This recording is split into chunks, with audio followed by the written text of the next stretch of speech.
The Sagers have this program called Curl It, Curl IT, and you can find it online. Okay. And basically it's shooting percentages for the shots that you make. It's a 4-point system, and if you make the shot completely how the skip called it, you get 4 points. Okay? If you like make a takeout and you roll out with it, then it's only 2 because you didn't stick around, kind of thing. And there's all different types of shots.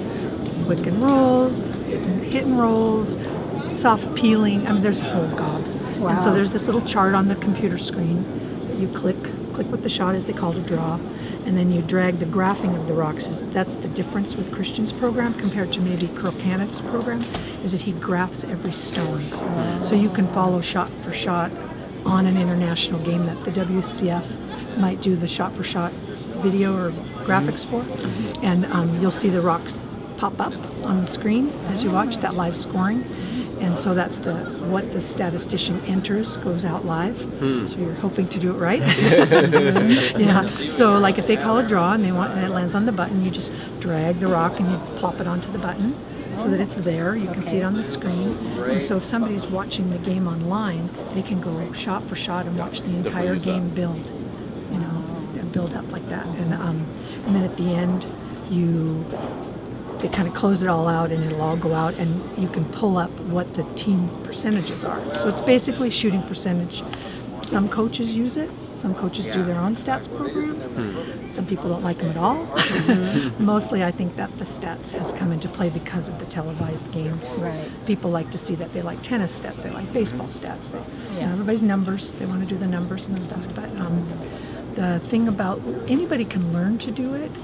It's a little tricky if you don't know a lot of competitive strategy as far as what shot you're putting in to call it.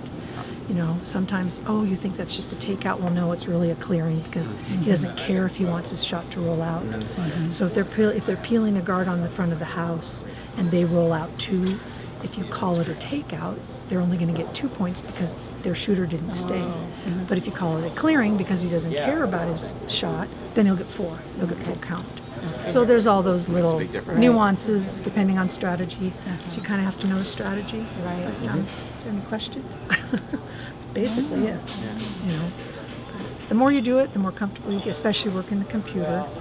So it's kind of nerve-wracking that first time because they played. We were on this Japan-Korea game, and that first end went like that. Wow. Take out, draw, take out, draw, take out, draw. Wow. And the guy that was on the computer was new, and it was like feeling like he was getting behind, but you can catch up, as long as your person that's working with you pays attention to the shots that are getting called consecutively, then you can catch back up and get the graphics right. And nothing goes out over the internet unless you hit OK, so you can fix stuff. As long as it says you haven't hit OK, you're fine to. So you usually work it's a team thing. It's nice to work as teams. Yeah. In all the years that I've worked with these guys, 2000. I've only had to work by myself once. It was in Basel. It was frightening. Yes, I bet. Because you have to pay attention to everything. Well, and then you've got Ulsrud. You got Norway and Sweden who play every rock in play, and you got 13 rocks in the house, and then he hits something big, and you're like, where'd they go? Where'd they go? Oh my gosh. And you're looking around. Which one's gone? Which one's still in? So you just have to be really methodical. Just start, okay, that one's gone, that one was gone. And there's pictures, you can see where you were before, you know what's there. And it's kind of nerve-wracking. I like having a partner. But I know in a pinch I can do it by myself right now. So I learned something then. So this is all like on a laptop? It's all on a laptop, yeah. Continental Cup, they use the CCA program. A little bit different nomenclature for how they call the shots, and it's not as intuitive. Christians is D for draw. Those guys have A, B, C, D, E. So D might be a raise. So I always use the cheat sheet if I do Continental Cup, and they don't graph the stones. So they just have a piece of paper, just write it in, draw for 2, draw for 4, take out for 2, so it's a little less complicated.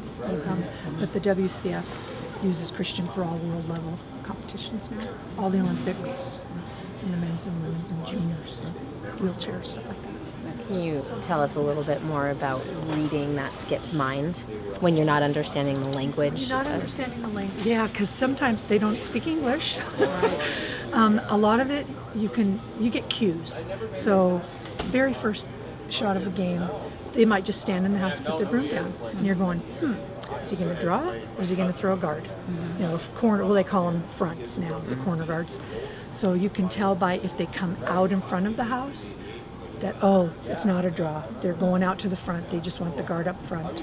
You know, if he stays in the house and he's padding around with his broom, you know it's a draw. So a lot of times it's body cues from the skip. We try not to call hit and rolls unless they absolutely have to have a roll that goes behind a guard somewhere. It's just to take out where the shooter rolled somewhere. Because if you take it out and you roll over, you get your 4 points. But if you call it a hit and roll and you don't roll where the skip wants to, you're not going to get 4 points. So we try not to call it a hit and roll unless it's absolutely necessary that the roll gets under the guard. Because it helps their stats a little bit, you know. Yeah, in the USA game, I noticed that they were trying to get that roll. Yeah, so then they would have been put into the computer as hit and rolls, and then maybe for 3 points because it didn't go where they wanted it to, as opposed to 4, they get really buried underneath. So he knows about Well, stats. here, if you, I want to make sure because we He's had had his own stats. we had a problem with this in Korea. So let's say we have hammer, they throw up a center guard, and then we draw behind the tee line on the side. What do we get?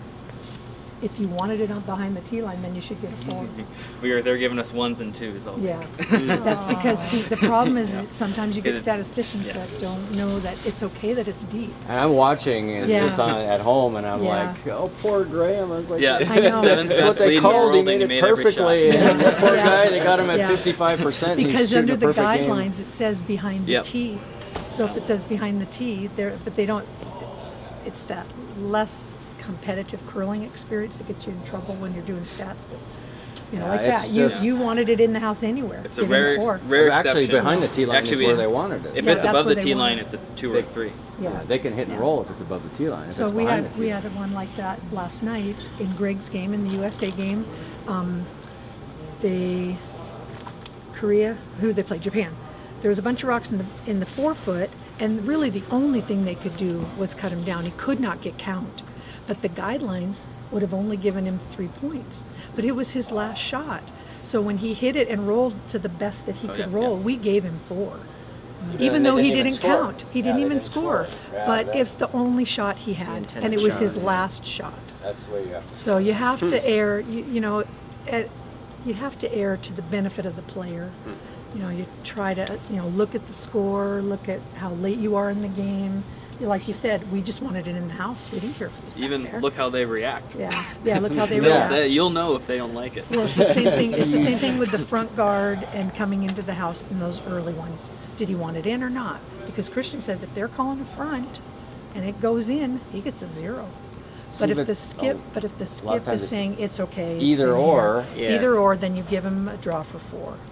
You know, but if it's a situation where they need that guard Oh, and they that's- slip in, yeah, that's a sorry, 0. buddy, you got That's a 0. zero. That's just, You you, know? can't put black and white on anything. Yeah, you in this. can't. Do you get mad when your stats are lower than what you think they should be? We try to just not pay attention. Yeah, I mean, because Well- it's Because you know what you it's a it's meaningless. and plus, really. plus your coach is going to Yeah, tell you. yeah. know, Mark, they're going to keep your we own. have our own. Yeah, stats, you're going to keep your and own. that's all that we use or care about. You But I can't mean, it's help a little if it's way frustrating. off. You can't help but be a little frustrated. sure. But it's hopefully anyone who curls. And when I coached, I tried to impress it. An individual game stat is almost meaningless. Yeah. But over the course of the week, usually those things kind of even out, and then it's a pretty good indicator of things that are going on out there. But to put too much weight on one game's stats, Yeah. it's just not helpful. I I mean, remember- we don't really yeah. do anything with our total numbers. We break it. We have a program that breaks it down on the spots of the sheet, certain weights, and we use that to analyze It's a lot more valuable. weaknesses in Yeah. practice. They So can each team literally has their say own- on the left side of the sheet in the 8 foot, your board weight hits are lower than what they should be. Yep. You'd like to see them at 85 and they're at 70 or something. So you can basically break it down By parts all the of way the across the sheet.